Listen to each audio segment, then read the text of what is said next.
Assalamualaikum warahmatullahi wabarakatuh. Perkenalkan, nama saya Rastardianti dari Universitas Juanda Bogor, Fakultas Ekonomi Islam Prodi Perbankan Syariah. Di sini saya akan memaparkan salah satu tugas mata kuliah saya, yaitu mengenai manajemen risiko bank syariah. Sebelum pembahasan lebih jauh, kita perlu mengetahui apa sih risiko itu. Risiko dapat didefinisikan sebagai suatu potensi terjadinya suatu peristiwa yang dapat menimbulkan kerugian. Risiko yaitu suatu kemungkinan akan terjadinya hasil yang tidak diinginkan yang dapat menimbulkan kerugian apabila tidak diantisipasi serta tidak dikelola semestinya. Risiko dalam bidang perbankan merupakan suatu kejadian potensial, baik yang dapat diperkirakan maupun tidak dapat diperkirakan, yang berdampak negatif pada pendapatan maupun permodalan bank. Risiko-risiko tersebut tidak dapat dihindari namun dapat dikelola dan dikendalikan. Jadi, sekarang udah tahu kan apa sih risiko itu? Pembahasan selanjutnya, risiko dapat dibedakan atas dua kelompok besar, yaitu risiko yang sistematis dan risiko yang tidak sistematis. Risiko yang sistematis diakibatkan oleh adanya kondisi atau situasi tertentu yang bersifat makro, seperti perubahan situasi politik, perubahan kebijakan ekonomi pemerintah, perubahan situasi pasar, situasi krisis atau resesi, dan sebagainya, yang berdampak pada kondisi ekonomi secara umum. Dan risiko yang tidak sistematis merupakan risiko yang unik yang melekat pada suatu perusahaan atau bisnis tertentu saja.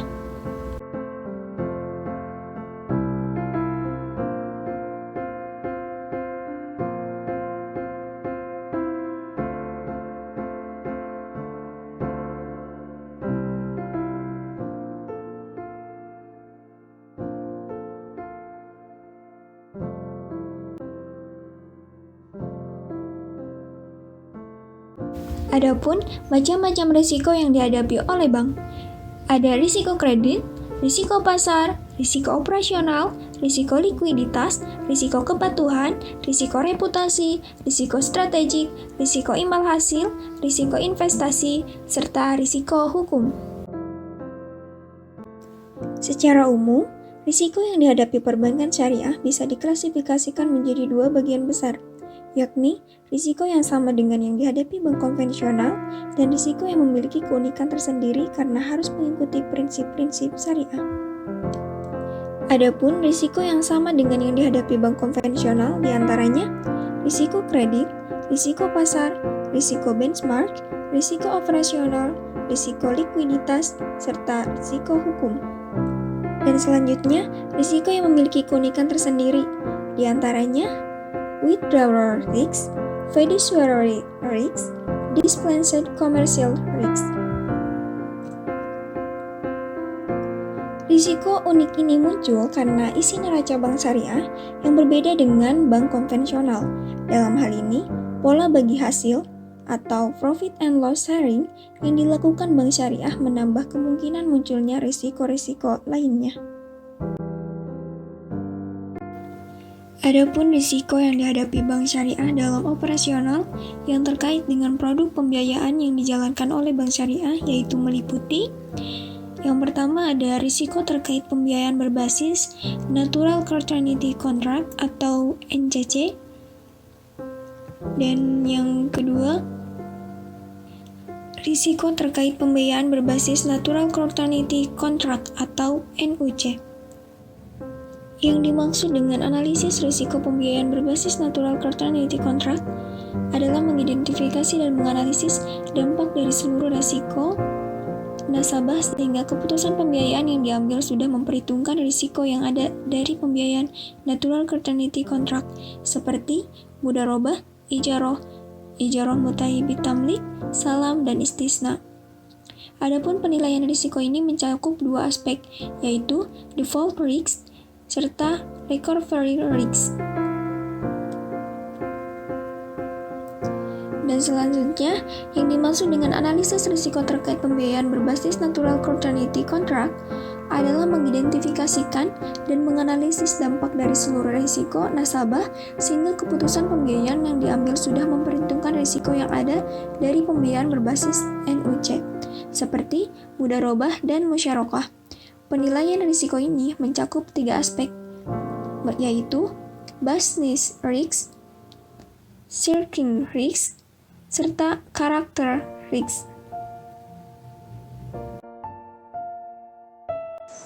Risiko korporasi. Kompleksitas dan volume pembiayaan korporasi menimbulkan risiko tambahan selain risiko yang terkait dengan produk.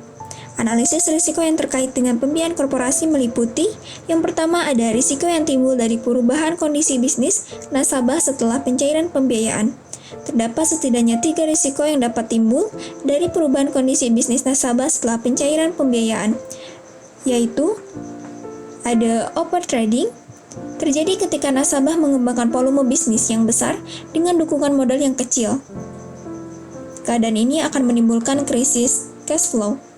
Dan yang selanjutnya ada adverse trading, terjadi ketika nasabah mengembangkan bisnisnya dengan mengambil kebijakan melakukan pengeluaran tetap yang besar setiap tahunnya, serta bermain di pasar yang tingkat volume penilaiannya tidak stabil. Perusahaan yang mempunyai karakteristik seperti ini merupakan perusahaan yang secara potensial berada dalam posisi yang lemah serta berisiko tinggi. Dan yang selanjutnya ada likuiditas run. Terjadi ketika nasabah mengalami kesulitan likuiditas karena kehilangan sumber pendapatan dan peningkatan pengeluaran yang disebabkan oleh alasan yang tidak terduga.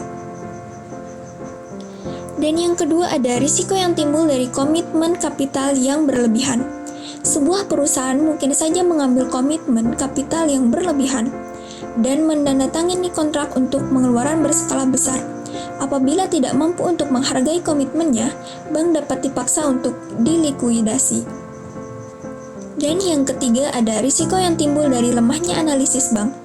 Terdapat 3 macam risiko yang timbul dari lemahnya analisis bank, yaitu analisis pembiayaan yang keliru, creative accounting, karakter nasabah.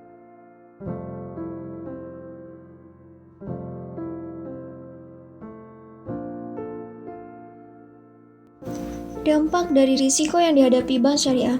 Sebagai dampak terjadinya risiko kerugian keuangan langsung, kerugian akibat risiko pada suatu bank dapat berdampak pada pemangku kepentingan bank, yaitu pemegang saham, karyawan, dan nasabah, serta berdampak juga kepada perekonomian secara umum. Pengaruh risk loss pada pemegang saham, karyawan adalah langsung, sementara pengaruh terhadap nasabah dan perekonomian tidak langsung. Berikut dampak terhadap pemegang saham, yaitu yang pertama ada menurunkan nilai investasi, yang kedua hilangnya peluang memperoleh dividen yang seharusnya diterima sebagai akibat dari turunnya keuntungan perusahaan, yang ketiga kegagalan investasi yang telah dilakukan, hingga yang paling parah adalah kebangkrutan perusahaan. Yang selanjutnya dampak terhadap karyawan. Karyawan suatu bank dapat terpengaruh oleh peristiwa risiko yang menimbulkan risk loss terkait dengan keterlibatan mereka. Pengaruh tersebut dapat berupa: yang pertama dikenakan sanksi indisipliner karena kelalaian yang menimbulkan kerugian. Yang kedua, pengurangan pendapatan seperti pengurangan bonus atau pemotongan gaji. Yang ketiga, pemutusan hubungan kerja. Dampak terhadap nasabah. Konsekuensi risk loss yang berdampak terhadap nasabah bank meliputi: yang pertama, merosotnya tingkat pelayanan, yang kedua, berkurangnya jenius dan kualitas produk yang ditawarkan, yang ketiga, krisis likuiditas sehingga menyulitkan dalam pencairan dana, yang keempat, perubahan peraturan. Dampak terhadap perekonomian. Sebagai institusi yang mengelola keuangan sebagai aktivitas utamanya, bank memiliki risiko yang melekat secara sistematis. Risk loss yang terjadi pada suatu bank akan menimbulkan dampak. Risk loss terjadi pada suatu bank akan menimbulkan dampak tidak hanya terhadap bank yang bersangkutan, tetapi juga akan berdampak terhadap nasabah dan perekonomian secara keseluruhan. Dampak yang ditimbulkan tersebut dinamakan risiko sistematik. Manajemen risiko bank syariah. Bank syariah khususnya memerlukan serangkaian prosedur dan metodologi yang dapat digunakan untuk mengidentifikasi, mengukur, memantau, dan mengendalikan risiko yang timbul dari kegiatan usahanya. Dalam pelaksanaannya, proses identifikasi, pengukuran, pemantauan, dan pengendalian risiko memperhatikan hal-hal sebagai berikut. Yang pertama ada pemetaan risiko bisnis. Bank mengembangkan pemetaan risiko usaha untuk mengidentifikasi risiko utama yang mengancam perusahaan. Alat ini membantu bank untuk mengetahui dan menentukan tempat di mana risiko berada. Manajemen harus mengkuantifikasi magnitude dari risiko dan mengukur potensi dampaknya. Yang selanjutnya ada alat modeling. Alat modeling ini akan memudahkan para manajer untuk mengelola ketidakpastian. Analisis skenario dan model proyeksi merupakan model yang paling sering digunakan. Yang selanjutnya ada teknik mengidentifikasi dan menilai risiko.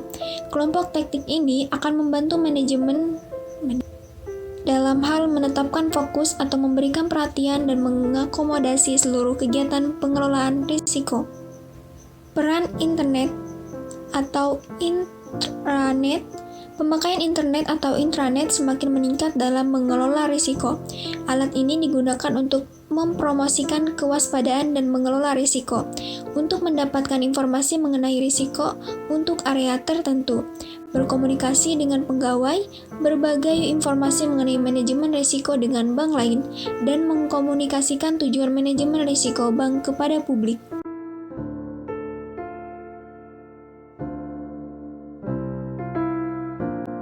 Mungkin hanya itu yang dapat saya sampaikan.